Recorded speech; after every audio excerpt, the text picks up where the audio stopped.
İslam dini тынчтыктын жана бейпилдиктин дини.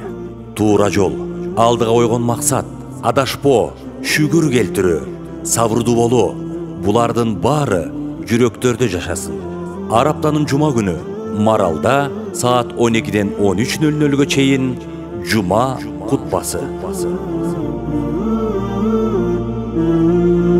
أعوذ بالله من الشيطان الرجيم. بسم الله الرحمن الرحيم. الحمد لله رب العالمين. والصلاة والسلام على أشرف الأنبياء والمرسلين سيدنا نبينا وعلى آله وصحبه أجمعين. Урматтуу биздин угармандар, сиздердин бүгүнкү жума күнүңүздөр маарек болсун. Мына ошол күндө кылынган кандай жакшы дуа тилектериңиздер болсо, Аллах Таалам ошол дуа тилектериңиздерди кабыл кылсын.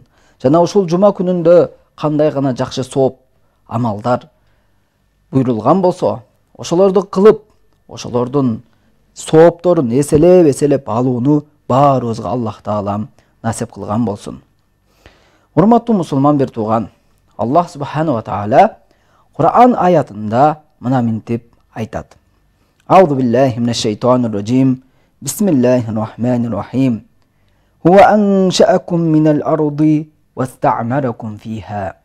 Аллах Таала силерди жерден жаратты. Жана силерди жерге жашоо куруучу кылды деп айтат. Урматтуу мусулман бир тууган, бул аятты карап көрө турган болсок, Аллах Таала бизди жерден жаратып, жерге эмне максатта жаратканын айтып жатканын билебиз. Биринчиден, карай турган болсок, Аллах Таала бул жерде айтып атат, биз силерди жерден жараттык деп атат. Бул өзүнчө эле бир чоң тема. Бирок биздин бүгүн токтоло турган нерсебиз бул Аллах силерди жерден жаратып, силерди жерде жашоо куруучу кылды деген сөзгө токтолсок. Айтып атат Аллах Таала, сиздерди биз жерге жашоо куруучу кылып койдук дейт. Бул дегени Аллах Таала жерди бизге бардык шарт ыңгайлары менен кылып берип туруп, бизди ошол жерде Аллах каалагандай жашоо куруучулар, жашоону улантуучулар, Аллах каалагандай жашоону түзүүчүлөр кылып инсанды жоопкер кылган. Эми Аллах Таала бизге кайрылып, ошондой жоопкерчиликти берди, ал Аллах каалагандай жерде жашоо куруу. Эми мына ошол жерде жашоо куруш үчүн Аллах Таала толтура бизге буйруктарды берген. Аллах кантип ыраазы боло тургандай, ал кандай каалагандай жашоо болуш үчүн бизге түрдүү буйруктарды берген.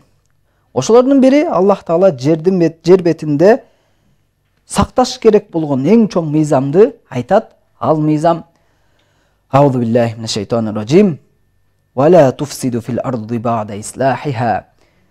Биз жерди оңдогондон кийин анда силер дагы бузукулукту жайылтпагыла, жерде бузукулук кылбагыла деген аят.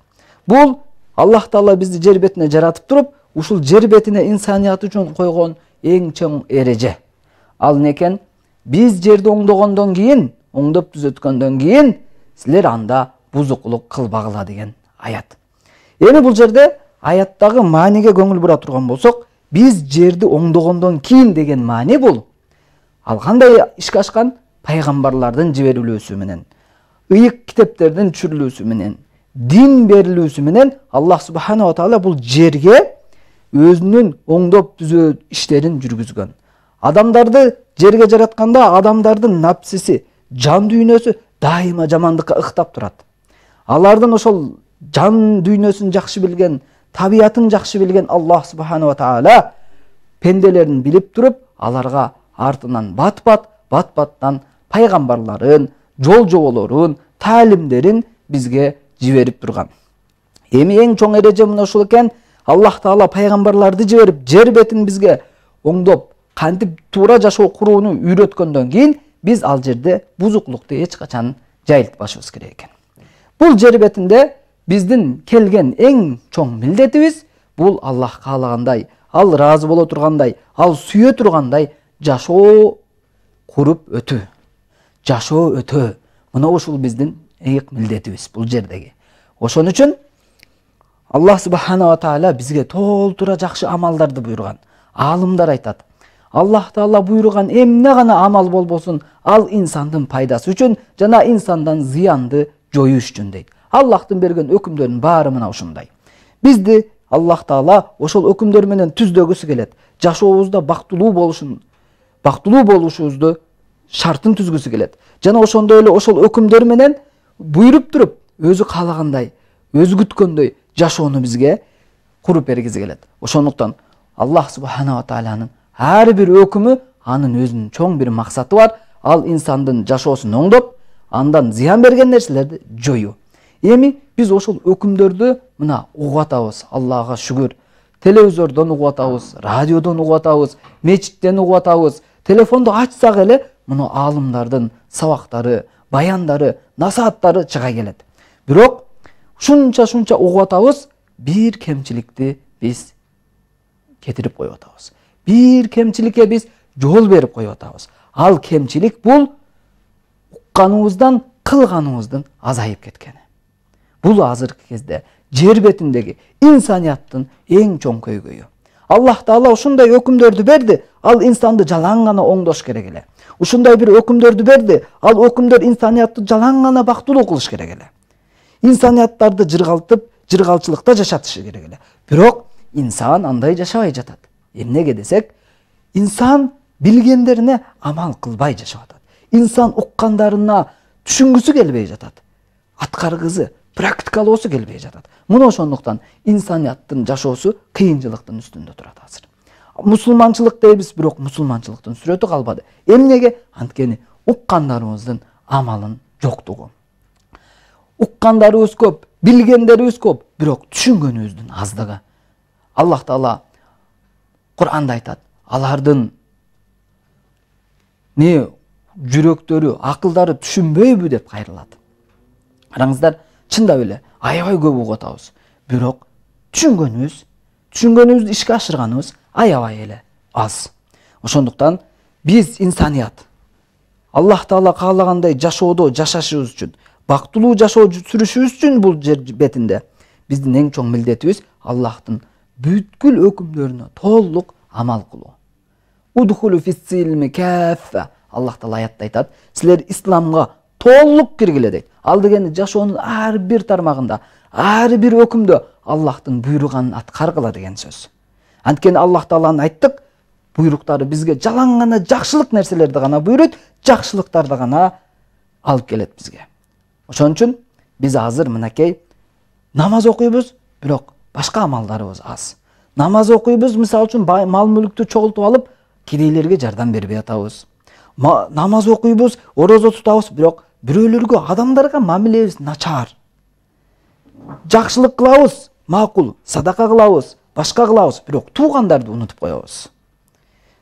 Эч бир тааныбаган, эч бир көрбөгөн бирөөлөргө мактап коет деп жакшылыктарды кыла беребиз, бирок муктаж болуп келген туугандарды сүрүп коебуз. Булардын баары азыр биздин көйгөйүбүз. Бул көйгөйдүн баары уккандарыбызга амал кылбай жатканыбыздын эң чоң бир көйгөйү.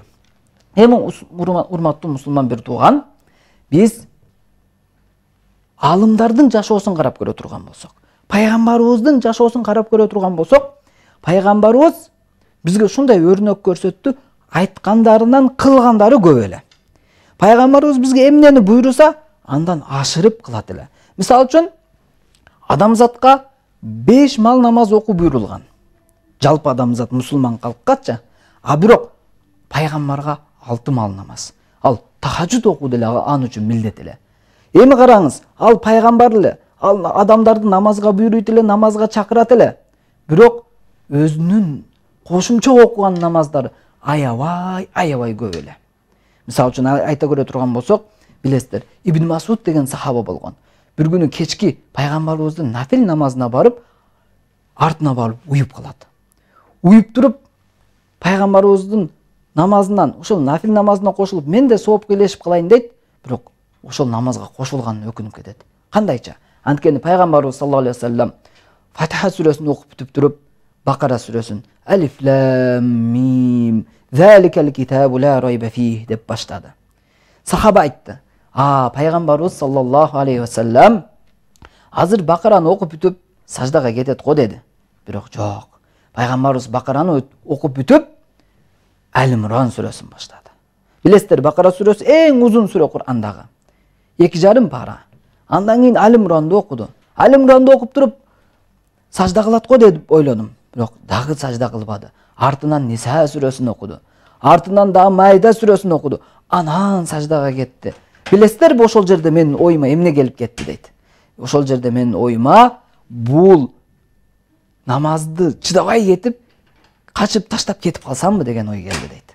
Карасаңыздар, эми пайгамбарыбыз саллаллаху алейхи вассалам кандай гана бизге буйруган нерселерин өзү дагы көбүрөөк кылган, көбүрөөк жасаган. Эми мындай пайгамбарыбыздын мисалдарын алып карай турган болсок, аябай көп. Бул дегени пайгамбарыбыз билгенин ар бирин жасап, амал кылып жашаган. Ошон үчүн анын жашоосу бизге эң өрнөктүү жашоо. Таң каласың анын жашоосуначы. Анын кылган иштерине, анын жетишкендиктерине баары таң калат. Анткени ал билгенине амал кылат эле. Же болбосо карасаңыз, ал пайгамбармын. Мен жеткизишим керек десе элечи, жеткизе турган иш толтура. Жеткизип атканы өзү канча иш эле да. А бирок ошо менен эле чектелип калбады. Мен жеткизсем эле болду эмес, жеткизүү анын өзү дагы амал кылуу. Будан максат эмне эле? Мен жеткизип атам дагы, көрсөтүп амал дагы кылып атам. Силер деле көп амал кылып жашагыла. Буйрулгандарды аткаргыла. Эмнени буйрусам ошону кылгыла, эмнени тыйсам ошондон тыйылгыла деген өрнөктүү жашоо эле. Бардык сахабалардын өмүрүн караңыз. Бардык сахабалар мына ушундай жашаган. Абу Умар бин Хаттаб радиаллаху анху билесиздер, 12 жылда Бакара сүрөсүн жаттап бүткөн экен. Таң калыштуу да, араб тез эле жаттап алыш керек, араб тилин билгенден кийин. Бирок ал башкача жаттаган. Ошол ал 12 жылда Бакараны жаттады, 12 жылда ошол Бакара сүрөсүндөгү ар бир аятты практикалоо менен жаттаган. А бизде азыр мынакей кылганыбыз, билгенибизден кылганыбыз аз болуп атат. Жасаганыбыз аз болуп атат. Аябай көп угуп таштаганбыз, бирок түшүнгөнүбүз аз болуп атат. Амал кылганыбыз аз болуп атат. Ошон үчүн биз көбүрөөк амал кылып жашаганга умтулушубуз керек. Эми караңыз. Шакик радиаллаху анху деген өткөн. Ушул кишинин шакирти болгон, ошол адамдын канчалык билгендерине амал кылып, үйрөнгөндөрүн канчалык деңгээлде түшүнүп жетип, аны жашай билгенин биз мисалын азыр сиздер менен окуп үйрөнөбүз. Караңыз. Шакик радиаллаху анху деген инсан өткөн. Аябай алым киши болгон. Аябай анын таквалыгы болгондуктан анын өйбай көп шакирттери болгон. Алыс журттардан анын алдына келип шакирттер окучкен. Анын жанында шакирттер көп жылдар бою илим алып жүрүшөт экен. Аллах Таала ал кишиден разы болсун. Бирок ошол ал кишинин Хатамул Асам деген бир шакирти болгон экен. Ал шакирт алыс журттан келип анын жанында окуйт экен. Өтө жөнөкөй, жалаң гана кызыгып сабак окуйт. Сабак окуган учурунан башка убакыттарда жалаң гана Алланы зикир кылып, элдин кызматында болуп, адамдардын оорун жеңил кылып, кыйналгандарга жардам берип, мечитти тазалап, дааратканаларды тазалап, сөзү жок, аз сүйлөгөн, ушундай бир жакшы бир киши экен. Шакик радиаллаху анху ушул шакиртимдин бир өзгөчөлүгү бар окшойт. Бир башкача адам экен. Менин жаныма чакыргылачы, мен бул киши менен сүйлөшөйүн, кандай киши экен деп айтат. Эми билесиздер, ал учурда биздин аалымдардын сабактары бул калайык калкка мындай жалпы өткөн да. Мечитте отуруп мына ушундай трибунада же болбосо кандайдыр бир минбарга чыгып сүйлөп сабак өткөн көптөгөн шакирттер, көптөгөн адамдар отуруп алып угуша берген, жана ошол жерде илим алып жүрүшө берген да. Мындай айтканда групповой сабак өткөн да. Жалпы элге мындай жалпы сабактар өтүлгөн. Ошон үчүн ар бир шакиртти жакындан таануу бул устаз үчүн дагы оңой эмес нерсе болгон. Бирок Шакик радиаллаху анхунун көзүнө Хатамул Асамдын ошондой өзгөчө мүнөзү, кылык жоруктары баскан турганы ага байкалды да аны жанына чакырды. Жанына кирди. Хатамул Асам өтө кичпейли инсан. Алдына кирип отурду. Шакик радиаллаху анху акырын суроо узатты. Хатамул Асам, Менин алдыма келип илим окуганыңызга канча жыл болду деди.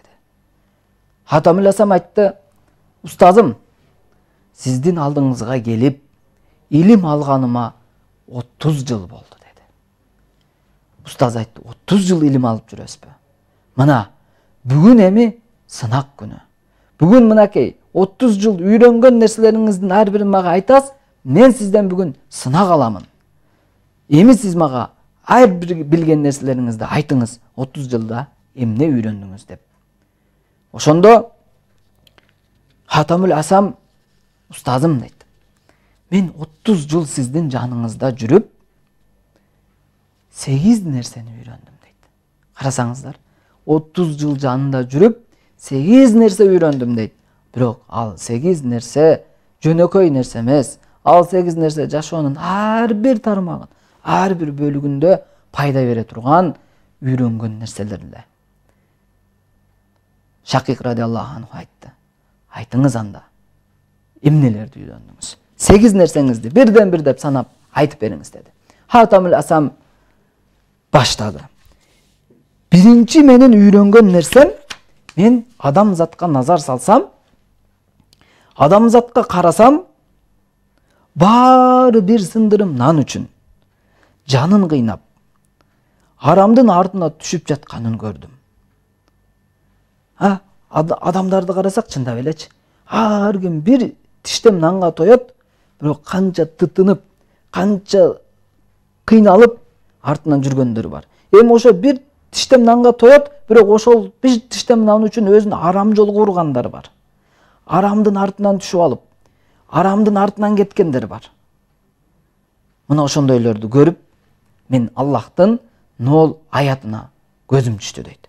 Ал аят Худ сүрөсүнүн 6 аят экен. Аллах Таала айтат: "Аузу биллахи минеш шейтанир раджим. Ва ма мин даббатин фил арди илля алаллахи ризкуха." Жер бетинде кандай гана жаныбар болбосун, кандай гана жер бетинде басып жүргөн эмне болбосун, анын рызкысын берүү Аллахтын жоопкерчилигинде деген аятты көрдүм.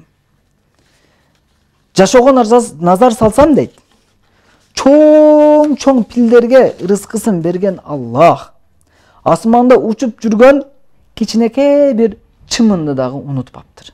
Анын дагы рызкысын берет экен. Эми ошол кичинекей чымындын рызкысын унутпай берип аткан Аллах менин да рызкымды берет деп ага тобокел кылып, ага таяндым, ага ишендим.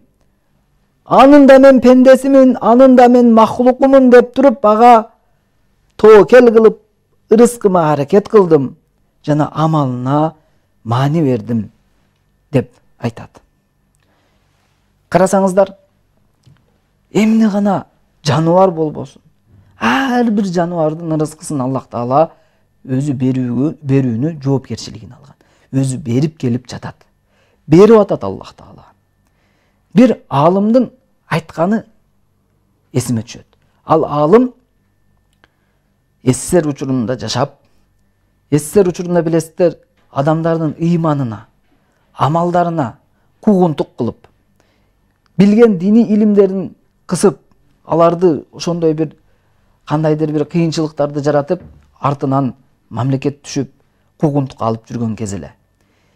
Ошол аалым айтып берет, мен деле ошентип билинип калып, мамлекет мени колго түшүрүп, зынданга түшүрмөй болду дейт. Кармашты, мени зынданга түшүрүштү дейт. Зындан билесиздер, эми жер төлөө болгон түрмө деп коелу. Ошол жерге түшүрүштү. 4 дубалы бетондон болгон, цементтен болгон, бир да терезеси жок камерага мени киргизишти. Ошол жерге киргизип камап коюшту. Мен ичинде камалып, дуа менен алек болуп, ибадат менен алек болуп баштадым. Бирок бир маалда ушундай көзүмө ошол камеранын бурчунда турган жөргөмүштүн железине көзүм түштү. Барып карасам, жөргөмүш бар экен. Я Алла дедим. Бул жөргөмүштүн ушундай жердин астында 4 тарабы бетон жерде рызкысы эмне болуп атты экен деген ойго түштүм да, ошол жөргөмүштү күзөтүп баштадым дейт. Карасаңыздар, күзөтүп баштадым дейт.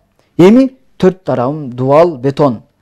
Bir ele eşik var. Eşiktин астында ушундай bir 3-4 sekundga açıp durup tamakты киргизип durup жаап кое турган bir кичинекей эшиктин текчеси бар дейт. Ошол жерден тамак берет, ошол жерден менин идишимди алат дейт. Күзөттүм дейт. Күзөтүп туруп мен bir таң калыштуу нерсеге күбө болдум дейт. Карасаңыз, күндө дейт тамак бериле турган учур 3-4 секундка эле ачылып туруп, шундай тамак киргизип туруп жаап кое турган жерде шундай bir ачканда bir чымын кирип кетет экен. Тамак менен кошо. Ылдыйга учуп кирип кетет экен. Камерага кошо кирип кетет экен. Күзөтүп турсам ал көпкө узабай эле, көп учпай эле барып ошо жөргөмүштүн желесине түшүп, жанагы жөргөмүшкө жем болот экен дейт. Алла, таң калдым дейт. Аллах мага ушундай bir кудуретин көрсөттү дейт. Канча жыл болсом дагы ошол 3-4 секунд ачыла турган текчеден ошол чымындын күндө кирүүсү 1 секундка кечиккен да жок, 1 секундка эрте келип алган да жок дейт. Күндө ачылат, кирет, жөргөмүшкө жем болот дейт. Аллах мага ушундай bir өзүнүн кудуретин, өзүнүн ар-разик, ырыскы берүүчү деген сыпатын мага ушундай bir көрсөтүп койду дейт да. Ана мына ушуну айткандан кийин устазы Шакик радиаллаху анху айтты: "Мен сиздин бул берген биринчи жооңузга ыраазымын. Сиздин мындай түшүнүп жеткениңизге Аллахым ыраазы болсун. Экинчи үйрөнгөн нерсеңизди айтыңыз" деди. Шакик радиаллаху анху экинчи үйрөнгөн нерсем Аллах Тааланын Кур'андагы аяты. Ал аятта Аллах Таала айтат: "Иннамал муъминуна ихватун." Чынында момундар бири-бирине бир тууган деген аяты.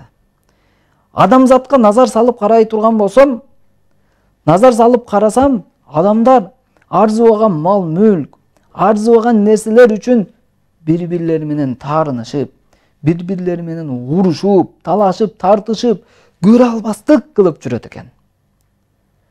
А мен болсо, Аллахтын ушул аятын эстеп, ар бир мусулман менин бир тууганым, мусулманга жеткен ар бир жакшылык менин жакшылыгым, ар бир жеткен кубаныч менин кубанычым деп билдим.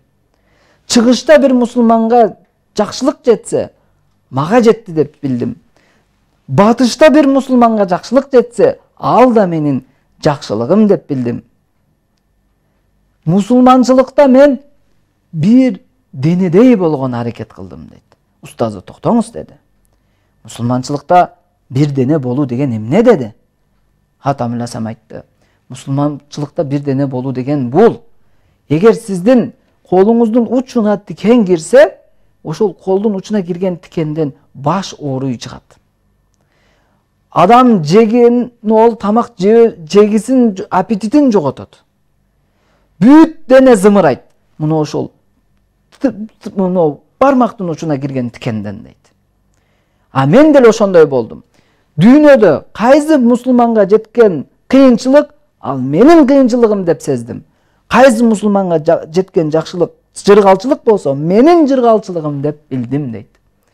Ошондо устаз айтты: "Сиздин бул берген экинчи жооңузга деле мен ыраазы болдум. Үчүнчү үйрөнгөн нерсеңизди айтыңыз" дедим.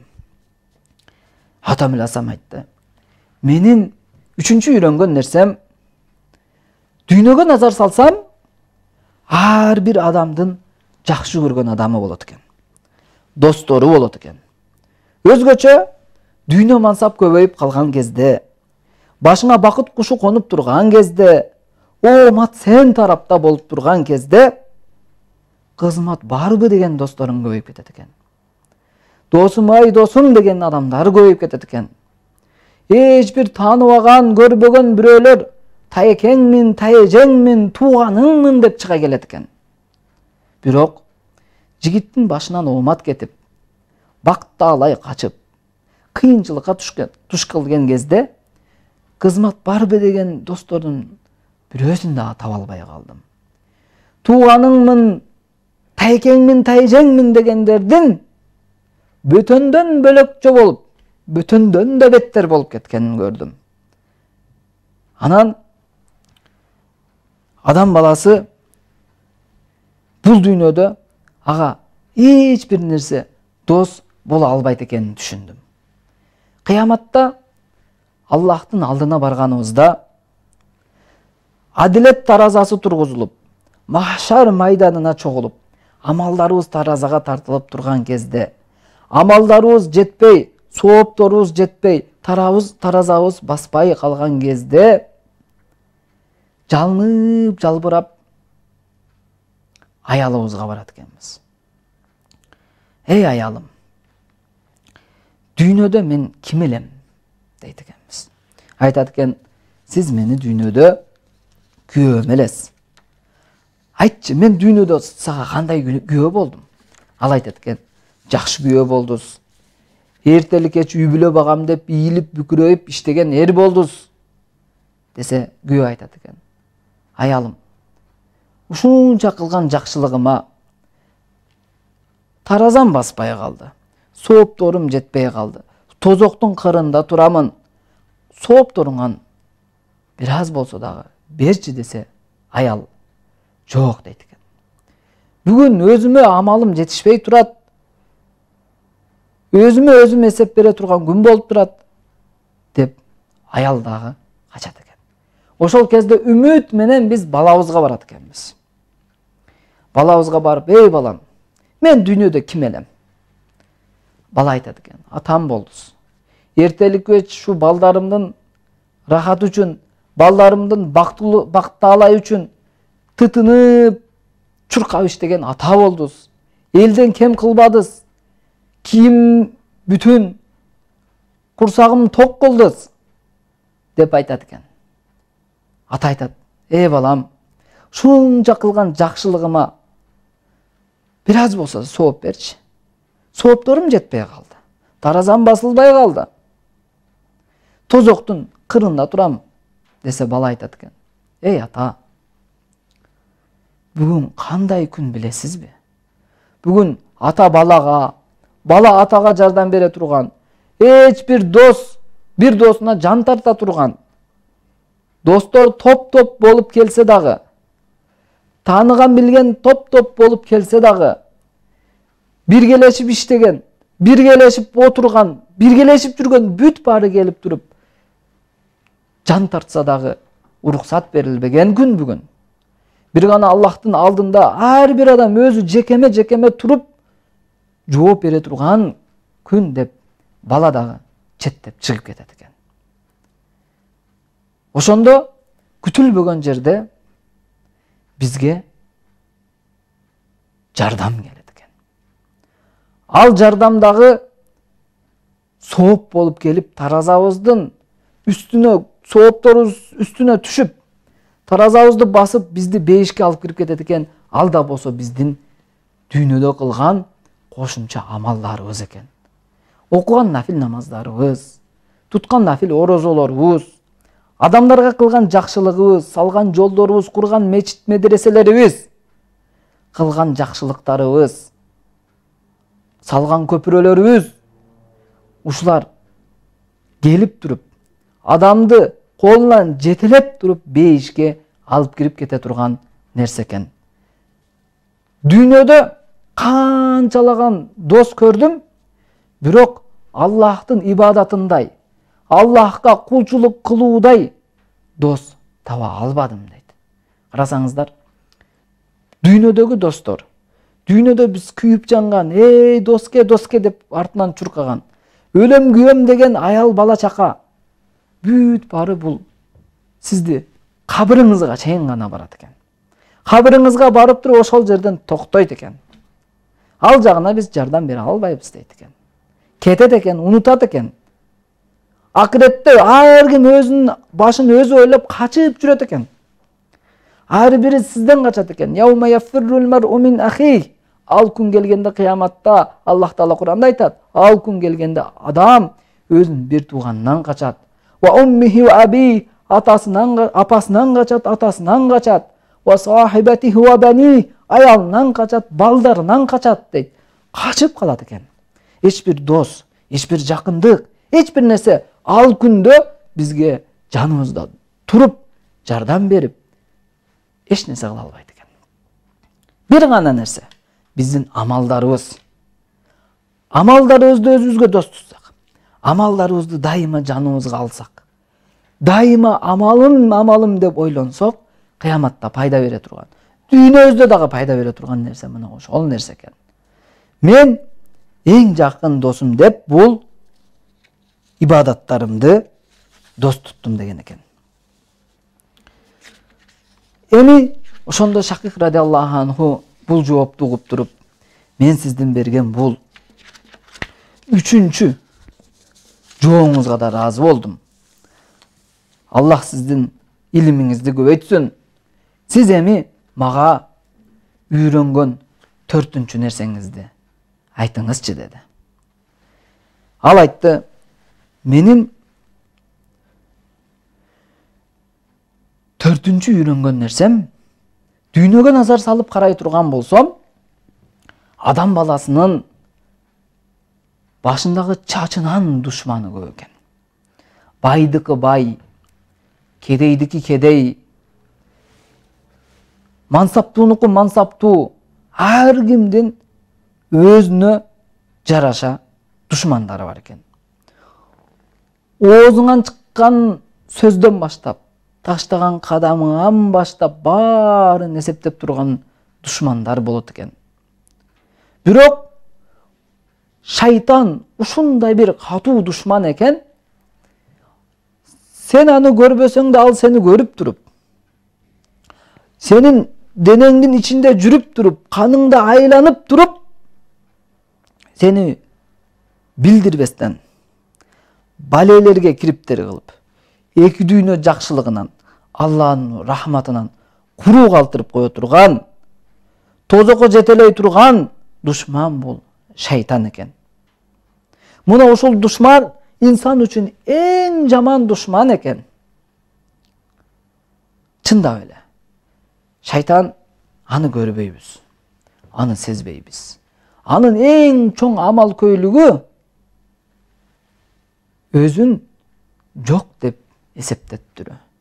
Бизге шундай сездирип койгон шайтан, ушундай бир айла амал кылган, биз ал азгырып атканын дажы сезе албайбыз.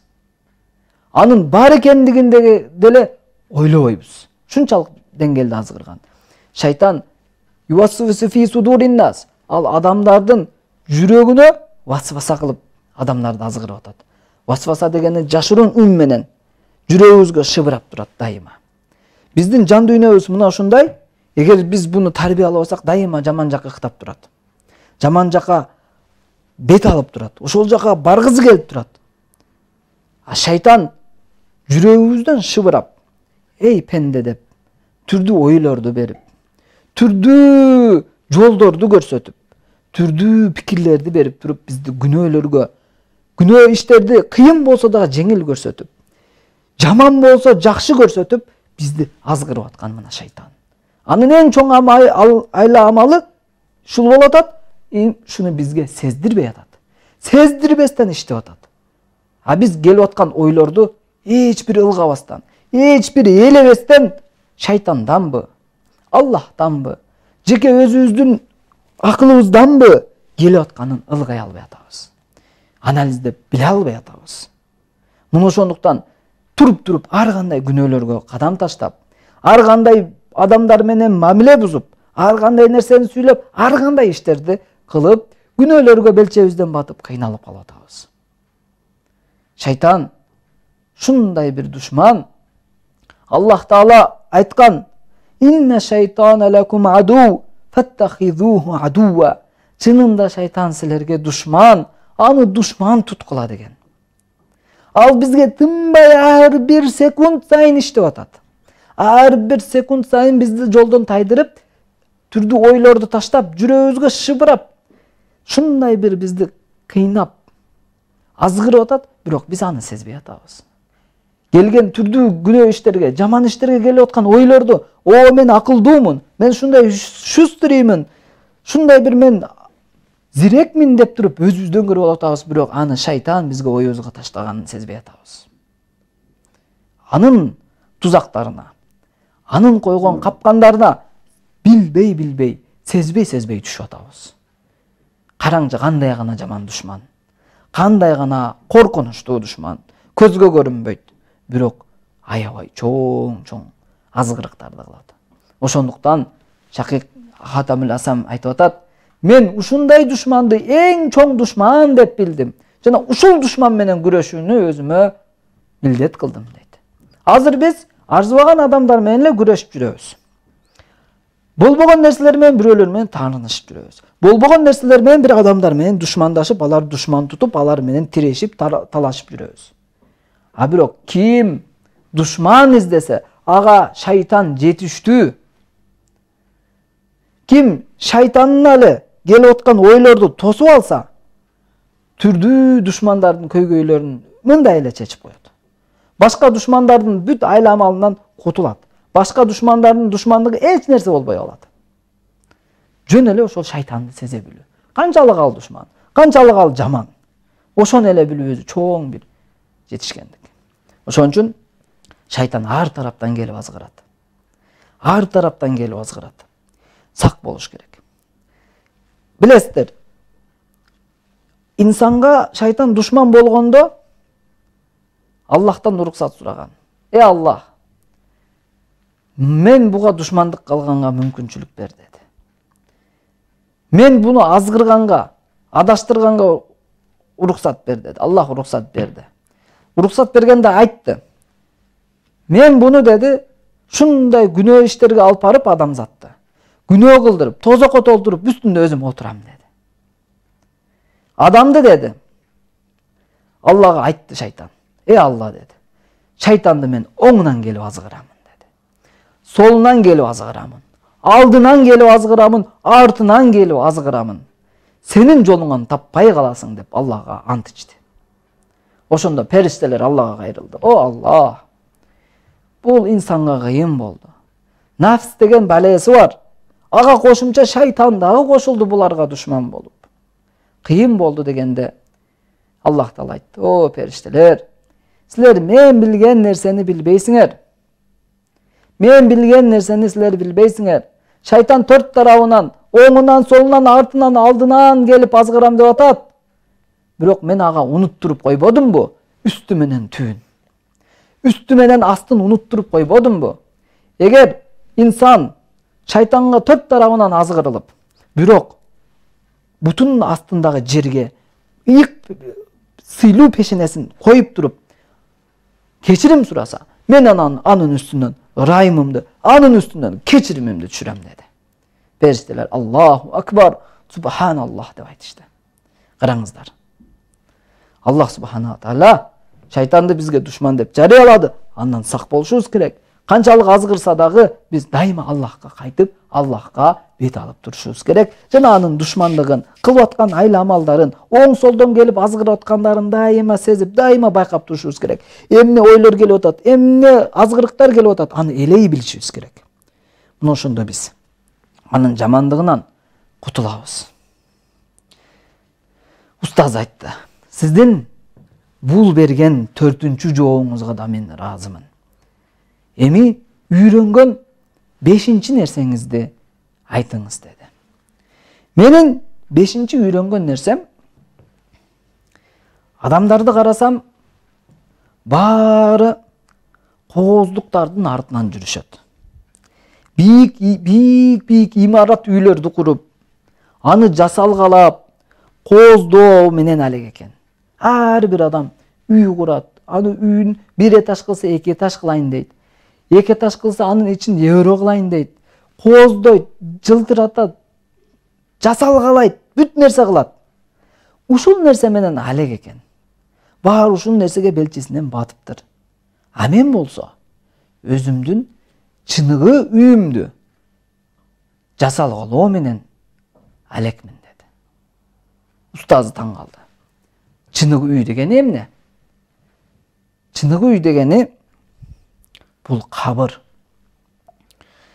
Табыт желкеге коюлуп, мүрзөгө алып барылганда баардык нерсе артыңызда калат экен. Барып жата турган биздин мекенибиз бул кабыр болот экен. Ал эми дүйнөдө кылган биздин жакшы амалдарыбыз, кабырдын чырагы болот экен. Суук кабырды жылыта турган амалдар чыныгы үйүбүздүн зыйнаты, тооздугу болот экен. Мен мына ошол чыныгы үйүмдү кооздоо менен убарамын. Жана ошол чыныгы үйүмдү кооздодум деп айтты. Анан Усман радиаллаху анхунун окуясын келтирди.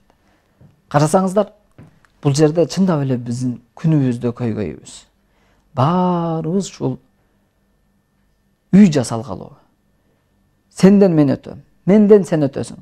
Болуп эле, азгырылып эле.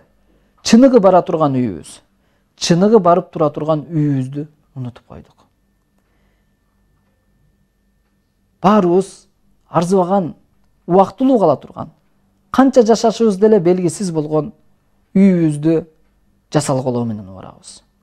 Жасап атабыз, балдарым жашайт деп. Балдар келип жасалгалган үйдү өздөрүнө ылайык кылып, өздөрүнө жаккандай кылып, өзгөртүп, атамдын жасаганы мага жакпайт, мага мындай жагат деп өзгөртүп эле салып атат.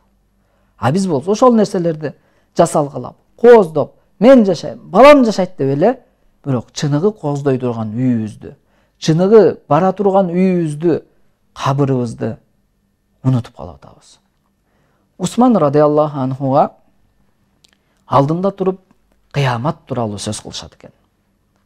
Ал эч бир реакция, эч бир таасир кылбайт экен. Анан тозок тууралуу сүйлөшөт экен. Анда деле эч бир реакция жок. Бирок адамдар кабыр тууралуу сүйлөп баштаганда Усман радиаллаху анху шороктоп ыйлап баштайт экен. Адамдар таң калат. Неге бул мынчалык ыйлап атат деп, бунун хикматы, даанышмандыгы эмнеде деп андан сурайт. Усман радиаллаху анху жооп берет. Кыямат дейт да, бул жалпы калайык журт үчүн болот. Жалпы журт үчүн болот. Тозокто болсо азапталсам, тозок эли менен азапталам. Кыяматта деле жалгыз болбойм, тозокто деле жалгыз болбойм. Азапталсам, тозок эли менен кошо азапталам. А бирок мен кабырдан корком. Анткени мен кабырда жалгыз болом. Кабырда мен эч кимим болбойт. Мен ошону ойлоп, ошону эстеп ыйладым деп айткан экен. Чындап эле. Кабыр бул жакшы амалдар кылган үчүн 5 бакчалардан бир бакча болот. Кабыр бул жаман амал кылгандар үчүн тозок тикендеринен бир тикен болот. Ошон үчүн дайыма ар бир адам өзүнүн кабырын кооздоо менен, ага жакшы амалдарды кылып, чырак кылуу менен алек болгонго аракет кылыш керек. Деп жооп бергенде устазы, мен сиздин бул берген сиздин 5-чи жооңузга мен ыраазымын. Эми сиз үйрөнгөн бул 6-чы нерсеңизди айтыңыз дейт. Менин үйрөнгөн 6-чы нерсем бул жашоого назар салсам, баарыбыз дүйнөгө жармашып, өлбөгүдөй жашаган аракет кылып атпыз. Баарыбыз тырышып, өлбөгүдөй иштете тургандай, өлбөгүдөй колдоно тургандай бир нерселерди топтоп алек экенбиз, бирок биз чыныгы карыдарыбызды унутуп калыппыз. Чыныгы клиентибизди, карыдарыбызды унутуп калыппыз. Устаз айтты, токтоңуз. Чыныгы карыдар деген не? Дегенде ал айтты, чыныгы карыдар бул келсе курук кайтпаган. Келсе күчтүүнү дагы, күчсүздү дагы, мансаптууну дагы, мансапсызды дагы, жашты дагы, карыны дагы баарын тең келип туруп куру кайтпай турган өлүм Азраил периштеси, Малакул Маут периштеси деп айтты. Демек, Малакул Маут периштеси бул биздин чоң карыдарыбыз, келет, эч соодалашып отурбайт бул. Бул биздин Азраил өлүм периштеси биз менен талашып тартышып отургусу келбейт. Келсе алат, кетет. Эч кимди аябайт. Эч кимди коргобойт. Эч кимден коркпойт.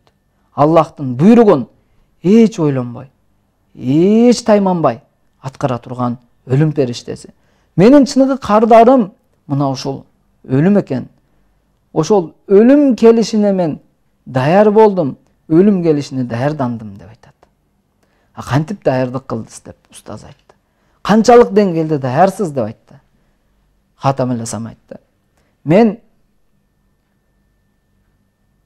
күйөө келинди эшиктин алдына алып келген келиндей даярмын. Күйөө эшиктин алдына алып кетем деп келгенде үлпөт тоюнда келинге ойлонуп тура турган мүмкүнчүлүк жок.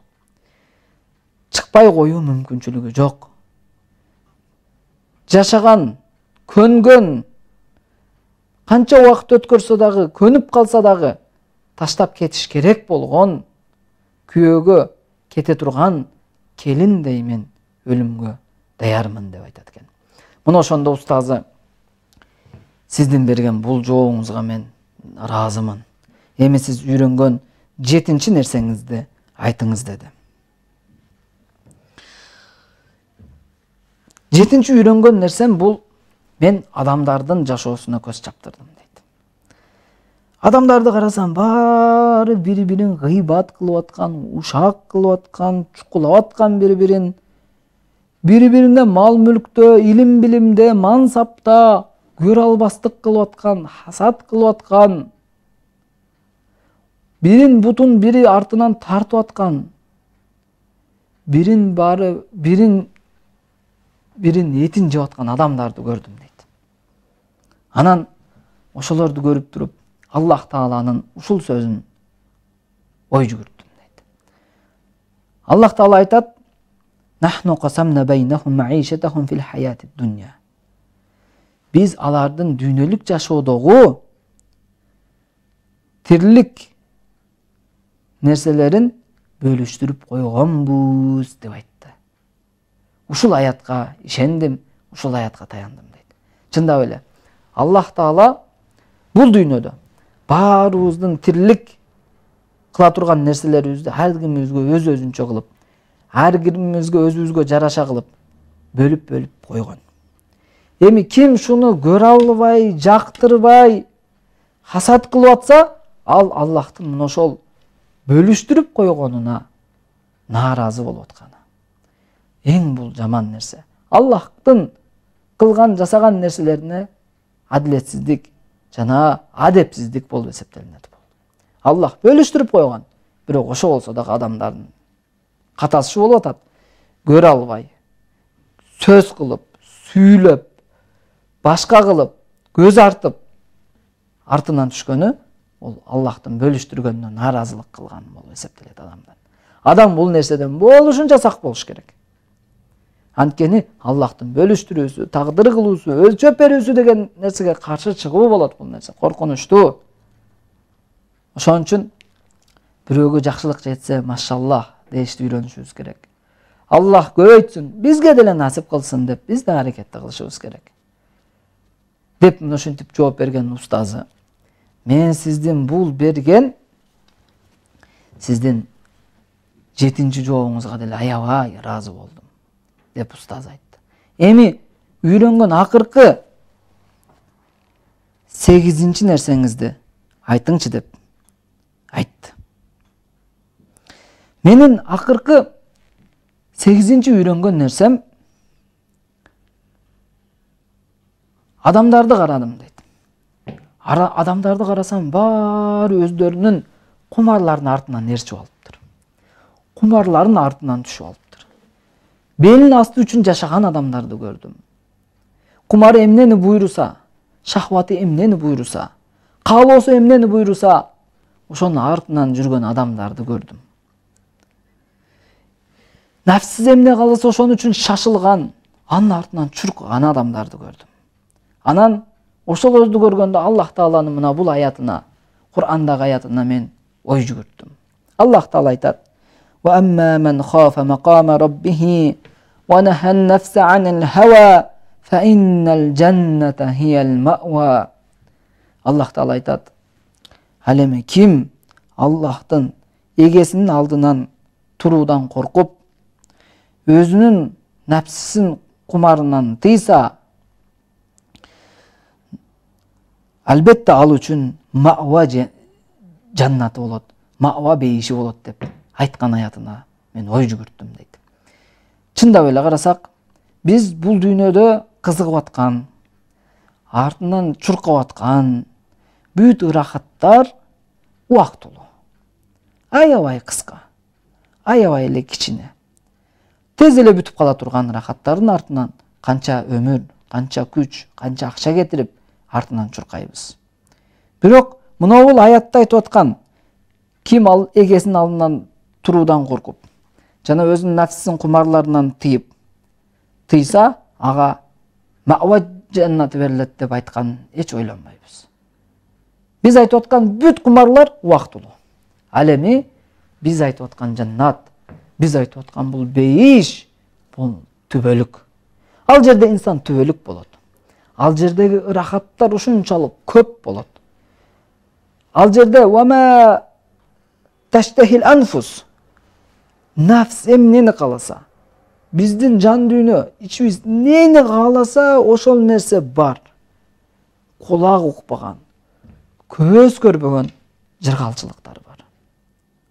Муну ошондой түбөлүк жыргалчылыктарды бир четке коюп, убактылуу, арзыбаган, кыска мөөнөттүү кумарлардын артынан түшүп жүрүү, алардын артынан азгырылып жүрүү, бул инсанды талкалай турган, инсандын дүйнө акыретин коргула турган, шерменде кыла турган Аллахтын алдында амал болуп эсептелинет, а инсан муну түшүнбөй жатат. Мына ошондуктан ушул нерселерге жооп бергенде Хатамул Асамдын устазы аябай ыраазы болду. Ага ыраазычылыгын билдирип: "Сен 8 нерсе үйрөнүпсүң, бирок эң маанилүү нерселерди үйрөнүпсүң. Бул 8 нерсе сени 30 жыл кетирген убактың текке кетпептир. Эгер инсан ушул 8 нерселерди түшүнүп, жашоосунда сезип, ар бир кадамында амал кыла ала турган болсо, инсандын жан дүйнөсү тынч болот. Дүйнөсү бактылуу болот. Акырети дагы бактылуу болот. Аллахтын алдында жүзү жарык болот. Шерменде болбойт. Бирок не болсо дагы ушунча айтылынып атат. Ушунча дээлинип жатынат. Адамдарга үйрөтүлүп угуп жатабыз. Канчалаган аят, канчалаган хадистерди уктук. Бирок эч аларды түшүнүп, сезе билип, жашообузга толук киргизүү бул биздин дагы бүгүнкү күндөгү чоң көйгөйүбүз болуп келип атат. Аллах субханаху ва таала баарыбызга өз мээримин жагдырсын. Аллах таалам буйруган нерселерин так аткарууга, туруктуу аткарууга Аллах таалам бизге насип этсин. Аллах субханаху ва тааланын алдына барганда амал таразаларыбыз оор болуп, анын алдында шерменде болбой, анын алдында жүзүбүз жарык болуп, анын ыраазылыгына жетип, ырайымына бөлөнүп, Аллахтын алдына барууну баарыбызга Аллах субханаху ва таала насип эткен болсун. Мына ушул бүгүнкү күндө сиздердин жума күнүндө эмне дуа тилек максаттарыңыздар болсо, Аллахым кабыл кылсын. Үйдө ооруп жаткандар болсо, Аллахым өз Шафи исми менен шифа берсин. Эмне муктаждыктарыңыздар болсо, Аллахым муктаждыгыңыздарды бүтүрсүн. Жана эмне гана жүрөктүн түпкүрүгүндө айта алган, айта албаган дуа тилектер болсо, Аллахым орундатсын. Жана ушул эфирдин аягында пайгамбарыбыз саллаллаху алейхи ва саллям эмне жакшылыктарды сураган болсо, ошол жакшылыктарды сурап кетебиз. Жана эмне жамандыктардан пана коргонуу тилеген болсо, муну ошол нерселерден коргонуу тилеп кетебиз. Ассаламу алейкум ва рахматуллахи ва баракату. Жумаңыздар мубарак болсун. Ислам дини тынчтыктын жана бейпилдиктин дини, туура жол, алдыга койгон максат, адашпоо, шүгүр келтирүү, сабырдуу болуу, булардын баары жүрөктөрдө жашасын. Ар аптанын жума күнү Маралда саат 12-ден 13:00-гө чейин жума кутбасы.